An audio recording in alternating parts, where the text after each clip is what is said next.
하나님 말씀은 마태복음 11장 1절로 19절 말씀입니다. 누구든지 나로 말미암아 실족하지 아니하는 자는 복이 있도다. 10장에서도 실족해 하는 자에 대한 문제가 나오는데 오늘 본문은 실족하는 자에 대한 문제가 나옵니다. 실족이란 문제가 하나는 가해자 입장이 될 수도 있지만 하나는 스스로 실족할 수도 있는 문제잖아요. 그래서 어쨌든 그 실족의 문제에 대해서 나옵니다. 오늘 본문은 예수님보다 앞서 와서 오실 예수님에 대하여 증거하였던 세례 요한이 투옥되었을 때 그가 자신의 제자들을 예수께 보내어 오실 그 그리스도가 당신이 맞습니까? 라고 하며 예수께 묻게 되었던 내용을 기록하고 있습니다. 이것은 요한이 비록 예수께서 그리스도 되심을 명확하게 증거하였지만 그 그리스도의 사역의 모습이 자신이 예상했던 모습이 아니었기에 의문과 함께 또 자기가 감옥에 투옥되었던 그 자신의 모습을 보며 스스로 낙심이 되었을 때 그렇게 예수님께 자기의 제자를 보내어 물은 것이었습니다. 이를 요한의 제자를 통하여 전하여 들은 예수께서는 구약의 이사야 선지자의 그리스도에 대한 예언이 지금 자신의 사역의 현장 속에서 성취되고 있음을 말해주며 요한의 제자들을 향하여 이렇게 말씀하셨습니다. 마태복음 11장 6절에는 누구든지 나로 말미암아 실족하지 아니하는 자는 복이 있도다.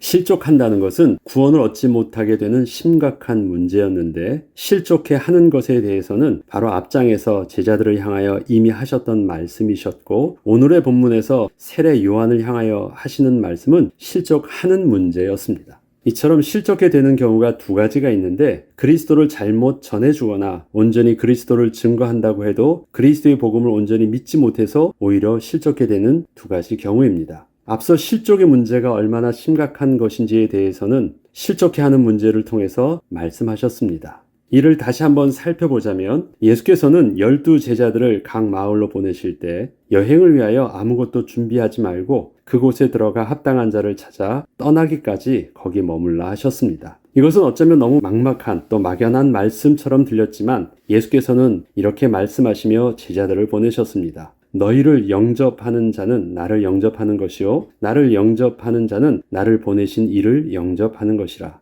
또 누구든지 제자의 이름으로 이 작은 자 중 하나에게 냉수 한 그릇이라도 주는 자는 내가 진실로 너희에게 이르노니 그 사람이 결단코 상을 잃지 아니하리라 하시니라. 이 말씀을 마가복음 9장 40절로 42절에서는 좀 더 이해하기 쉽게 기록하고 있는데 누구든지 너희가 그리스도에게 속한 자라 하여 물 한 그릇이라도 주면 내가 진실로 너희에게 이르노니 그가 결코 상을 잃지 아니하리라. 그리스도의 이름으로라는 표현을 너희가 그리스도에게 속한 자라 하여 영접하는 것 똑같은 뜻으로 그렇게 했습니다. 그렇게 영접한 자에게서는 하늘에서 그 상을 잃지 않을 것을 말씀하셨는데 예수께서는 각 마을로 들어가는 제자들에게 각 마을로 들어가면 합당한 자가 있을 것인데 그들은 그리스도를 전하는 제자들을 보면서 그리스도에게 속한 자라 하여 집으로 영접하여 섬길 것이라고 말씀하신 것이었습니다. 또한 그렇게 제자들을 영접하는 자는 마치 예수 그리스도를 영접한 것과 다르지 않고 또한 그리스도를 영접했다는 것은 그리스도를 보내신 하나님을 영접한 것과 다르지 않다고 하시며 저들에게서는 결단코 그 상을 잃지 않을 것을 말씀하셨습니다.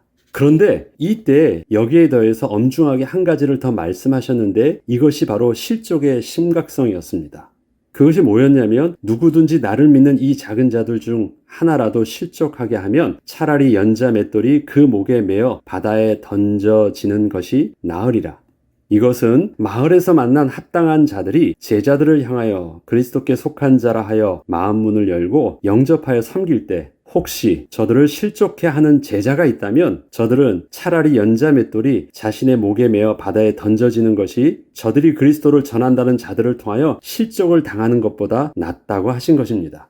이것은 그리스도를 전하는 제자들을 향한 아주 엄중한 경고이셨습니다. 그리고 저들을 실족해 하지 말라고 하시며 이렇게까지 말씀하시며 강조하셨습니다. 43절로 47절에 보면 내 손이 너를 범죄하게 하거든 찍어버리라. 장애인으로 영생에 들어가는 것이 두 손을 가지고 지옥 곧 꺼지지 않는 불에 들어가는 것보다 나으니라. 만일 내 발이 너를 범죄하게 하거든 찍어버리라. 다리 저는 자로 영생에 들어가는 것이 두 발을 가지고 지옥에 던져지는 것보다 나으니라. 만일 내 눈이 너를 범죄하게 하거든 빼버리라. 한 눈으로 하나님의 나라에 들어가는 것이 두 눈을 가지고 지옥에 던져지는 것보다 나으니라. 이 내용은 앞뒤 문맥을 빼고 해석하면 범죄하게 하는 것에 대하여 다양한 범죄의 내용과 범죄하는 그 사람의 대상들이 바뀌어질 수 있고 오해할 수 있습니다.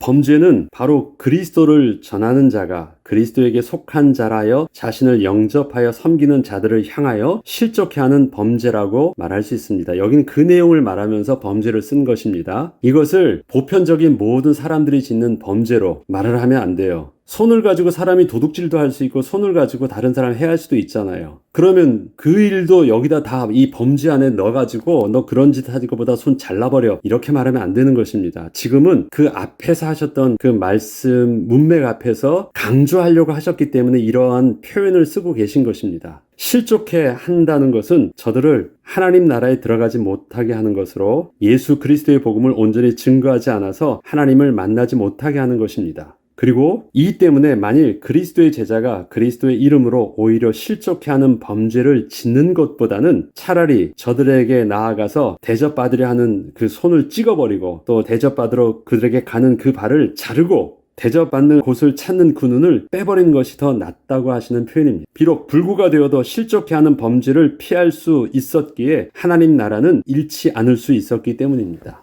결국 하나님께서는 하나님의 예비된 백성을 실족해 하는 것보다 더 심각한 범죄는 없다는 것을 분명하게 제자들을 향하여 하신 말씀이었던 것입니다. 그리고 이에 더하여 한 가지를 더 말씀하십니다. 복음을 전하러 갈 때 그곳에서는 너희를 영접하는 자만 있는 것이 아니라 그 반대로 너희를 거부하고 박해하며 공회와 임금들 앞에 세우려 하는 자들도 있을 것인데 저들을 두려워하지 말라고 하십니다. 그러면서 하신 말씀이 몸은 죽여도 영혼은 능히 죽이지 못하는 자들을 두려워하지 말고 오직 몸과 영혼을 능히 지옥에 멸하실 수 있는 이를 두려워하라. 몸과 영혼을 멸하시는 이유는 무엇입니까? 실족하게 하는 자에 대해서 하나님이 용서치 않으신다는 것이잖아요. 그러니까 그렇게 실족해 하면 너희는 완전히 지옥불에 들어가게 될 것인데 그렇게 하는 것보단 차라리 너희 손이 몸이 잘려서라도 영혼을 온전히 하나님을 두려워함으로 하나님 나라에 들어가는 것이 낫다라는 것을 말씀하셨던 것입니다. 그렇기 때문에 이 두려움에 대해서 말씀하실 때 너희를 박해하는 자들에 대해서는 그렇게 두려워하지 않아도 된다고 말씀하십니다. 다음으로 실족하는 문제에 대하여서는 세례 요한의 경우를 들어 이렇게 말씀하고 계십니다. 그게 오늘 본문인데요. 실족해 하는 자는 하나님의 진노를 피할 길이 없기에 실족해 하지 않도록 손과 발을 자르고 눈을 빼서라도 실족해 하지 않도록 주의하라 말씀하시지만 실족하지 않는 것에 대해서는 실족하지 않도록 그렇게 생명을 다하라고 하시기보다는 누구든지 나로 말미암아 실족하지 아니하는 자는 복이 있다고 말씀을 하십니다. 실족해 하지 말라, 실족하지도 말라 하는데 실족해 하지 말라는 것에 대해서는 무섭도록 강조를 하시고 주의를 하시는데 실족하는 문제에 대해서는 그렇게 표현을 쓰고 계시지 않습니다.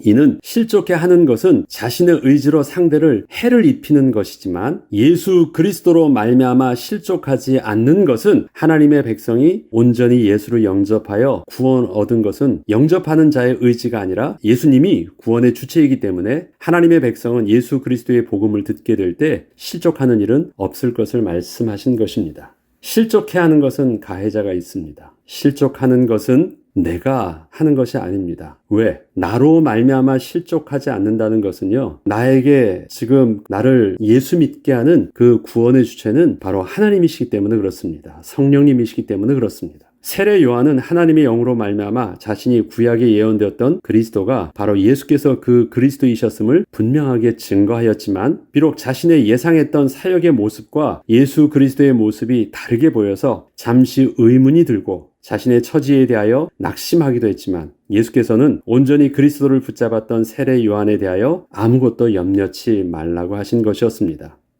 마태복음 11장 1절로 6절 오늘의 본문을 한번 천천히 읽어보겠습니다. 예수께서 12 제자에게 명하기를 마치시고 이에 그들의 여러 동네에서 가르치시며 전도하시려고 거기를 떠나가시니라. 지금 12 제자들에게 앞에서 했었던 모든 내용, 실족에 대한 것들도 다 말씀하시고 그 다음에 세례 요한의 제자를 만난 것입니다. 그러니까 같이 연결되어 있죠. 요한이 옥에서 그리스도께서 하신 일을 듣고 제자들을 보내어 예수께 여짜오되 오실 그이가 당신이 오니까 우리가 다른 일을 기다리오리이까? 예수께서 대답하여 이르시되 너희가 가서 듣고 보는 것을 요한에게 알리되 맹인이 보며 못 걷는 사람이 걸으며 나병 환자가 깨끗함을 받으며 못 듣는 자가 들으며 죽은 자가 살아나며 가난한 자에게 복음이 전파된다 하라. 누구든지 나로 말미암아 실족하지 아니하는 자는 복이 있도다 하시니라.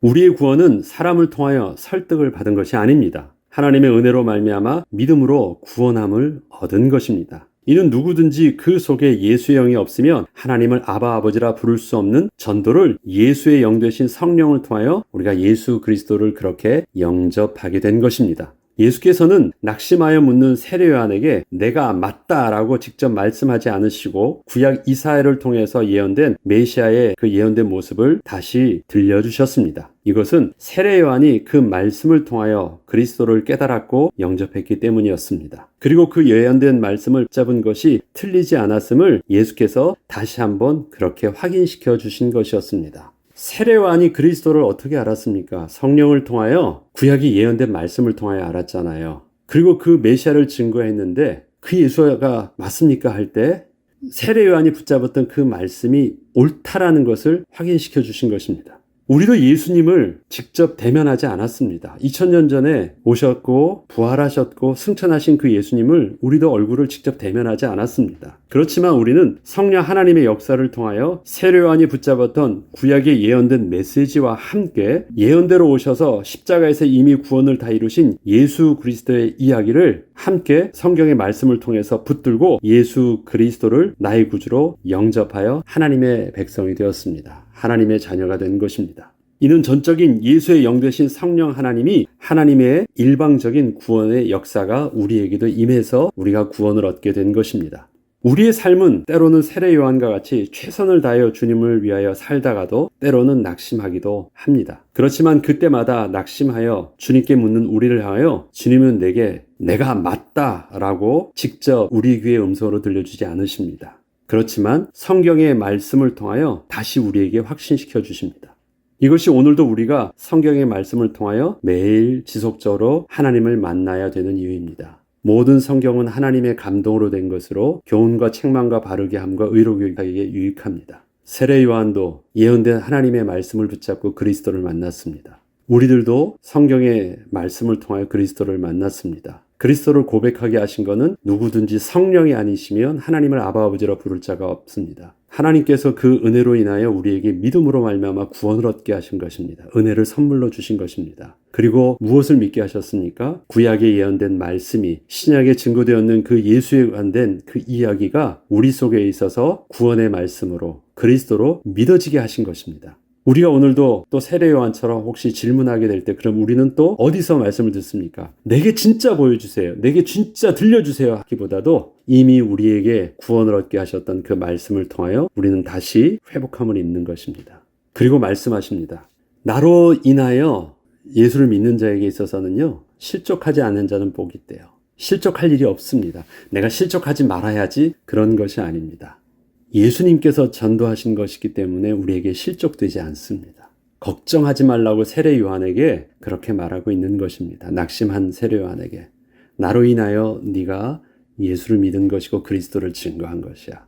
문제없어 라고 말씀하신 것입니다. 저와 여러분에게도 동일한 말씀을 하십니다. 우리의 구원은 그렇게 얻은 것이고 그렇게 분명한 것이며 그 다음에 변화되지 않을 것입니다. 그 은혜를 오늘도 붙잡고 또 혹시 낙심한 일이 있다면 오늘도 주의 말씀을 통하여 다시 회복의 은혜를 통하여 주님 앞에 나아가는 저와 여러분 되길 주 이름으로 축복합니다. 기도하겠습니다.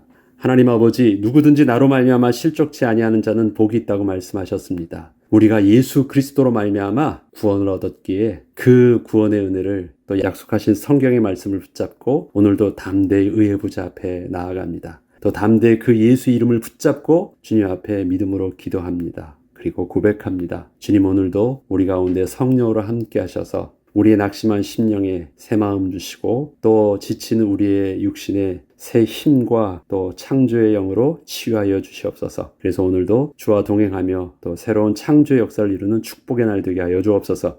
감사드리며 우리 주 예수 그리스도 이름으로 기도합니다. 아멘.